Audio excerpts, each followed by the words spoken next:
Islam coba dihancurkan dari dalam oleh pihak-pihak yang mengklaim dirinya mengikuti ajaran Islam. Dan sejarah membuktikan bahwa kelompok-kelompok yang merusak Islam dari dalam dan menumpahkan darah kaum muslimin dengan sangat kejam dan membantu orang-orang kufar untuk memerangi Islam. Siapakah kelompok tersebut? Ya, mereka adalah orang-orang Batiniyah dan Syiah yang sangat membenci Islam. Maka teman-teman sekalian, sangat menarik untuk kita membahasnya lebih mendalam. Dan jangan ragu untuk terus menonton video ini hingga selesai agar kita menemukan fakta yang sebenarnya.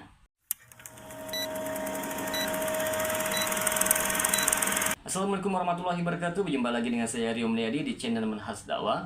Pada episode kali ini kita akan membahas tentang kelompok-kelompok yang menghancurkan Islam dari dalam. Gerakan Batiniyah adalah salah satu golongan yang telah menghancurkan Islam dari dalam. Mereka telah berhasil mengobok-ngobok daulah Islam pada zaman kekhalifahan Bani Abbasiyah. Mereka berhasil memecah belah wilayah-wilayahnya dan menyebarkan paham jindik dan ilhad sampai akhirnya Salahuddin Al-Ayyubi muncul membabat habis sisa-sisa Majusi dan mengembalikan daulah Ahlussunnah wal Jamaah kepada kaum muslimin. Lalu usahanya menyerukan pembersihan negeri-negeri Islam dari kaum salibis. Akan tetapi kaum Rafidhah senantiasa menggali lubang, menunggu mangsa sampai akhirnya Khawaja An-Nasir At-Tusi bersama Ibnu Al-Alqami dan penasihatnya Ibnu Abil Hadid membentuk jalan tentara Tatar untuk menyerang Baghdad, ibu kota kekhalifahan Bani Abbasiyah. Mereka melululantakkan negeri kaum muslimin, membunuh kaum muslimin dalam jumlah yang sangat besar. Hanya Allah Azza wa Jalla sajalah yang dapat menghitung jumlahnya. Syekhul Islam Ibnu Taimiyah rahimahullah berkata, kaum mulhid atau orang yang menyimpang, pengikut ajaran Ismailiyah dan Nusairiyah serta pengikut paham Batiniyah lainnya merupakan pintu masuk bagi musuh-musuh Islam. Musuh-musuh kaum muslimin dari kalangan kaum musyrik dan ahli kitab dapat menguasai kaum muslimin berkat bantuan mereka, yang akhirnya mereka dapat menguasai negeri-negeri Islam, menawan para wanita muslimah, menjarah harta benda, dan menumpahkan darah orang yang tidak berdosa. Umat Islam telah merasakan berbagai kerusakan karena bantuan mereka terhadap orang kafir, baik kerusakan jiwa maupun dunia mereka. Hanya Allah Azza wa Jalla sajalah yang tahu kadar kerusakan itu. Beliau rahimahullah melanjutkan, itu adalah keadaan ahli bid'ah yang menyelisih Al-Quran dan As-Sunnah. Mereka hanya mengikuti prasangkaan dan hawa nafsu. Mereka diliputi kejahilan dan kezaliman, terutama kaum Rafidhah. Mereka adalah ahli bid'ah yang paling jahil dan paling zalim.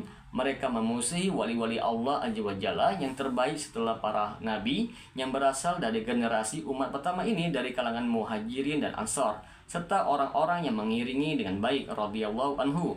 Mereka justru loyal kepada orang-orang kafir dan munafik, kepada orang-orang Yahudi, Nasrani, kaum musyrikin, dan berbagai macam kaum mulhid seperti Nusairiyah, Ismailiyah, dan orang-orang sesat lainnya. Kita dapati mereka atau mayoritas mereka apabila berhadapan dengan dua orang yang saling berselisih tentang Rabb, yang satu mukmin dan satu yang lain kafir, atau berselisih tentang ajaran yang dibawa para nabi, ada yang beriman dan ada yang kafir, baik itu berselisih dengan firman atau perkataan, perbuatan, misalnya peperangan-peperangan yang terjadi antara kaum muslimin dengan ahli kitab atau kaum musyrikin, maka engkau pasti dapati mereka selalu bersama kaum musyrikin dan ahli kitab dalam menghadapi kaum muslimin.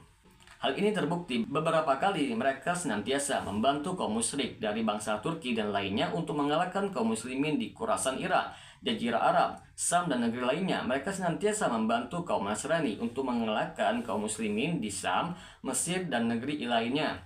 Hal itu terjadi berulang kali dalam beberapa peristiwa yang besar yang menimpa kaum muslimin pada abad ke-4 dan ke-7 Hijriah, ketika tentara kafir dari bangsa Turki berhasil menaklukkan negeri-negeri Islam dan membunuh kaum muslimin dalam jumlah yang sangat besar. Hanya Allah Azza wa Jalla sajalah yang tahu berapa jumlahnya pada saat itu.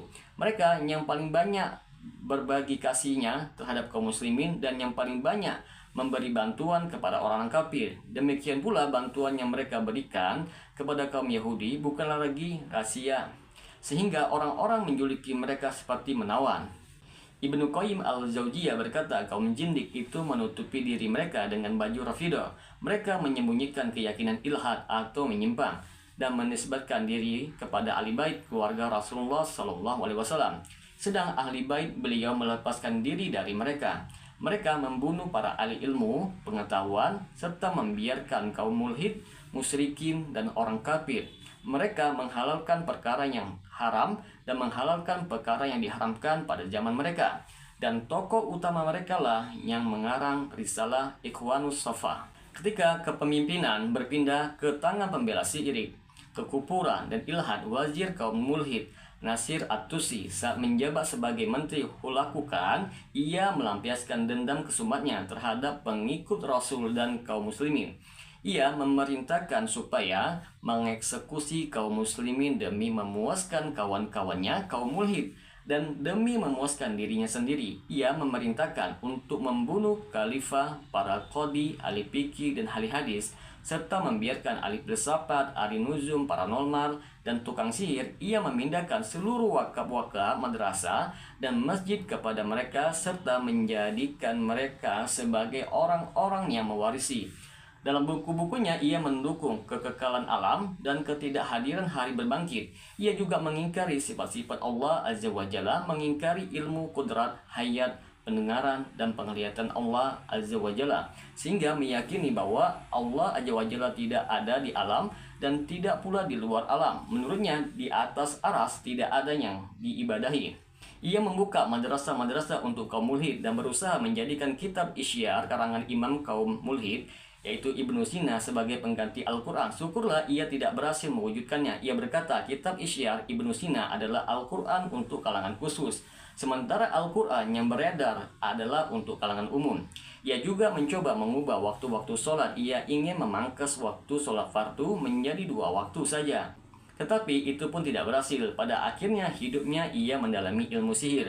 Ia adalah seorang tukang sihir dan menyembah berhala. Kesimpulannya, orang mulhid yang satu ini dan para pengikut-pengikutnya adalah orang-orang kafir kepada Allah Azza wa Jalla, malaikat-malaikatnya, rasul-rasulnya, kitab-kitabnya, dan hari akhirat.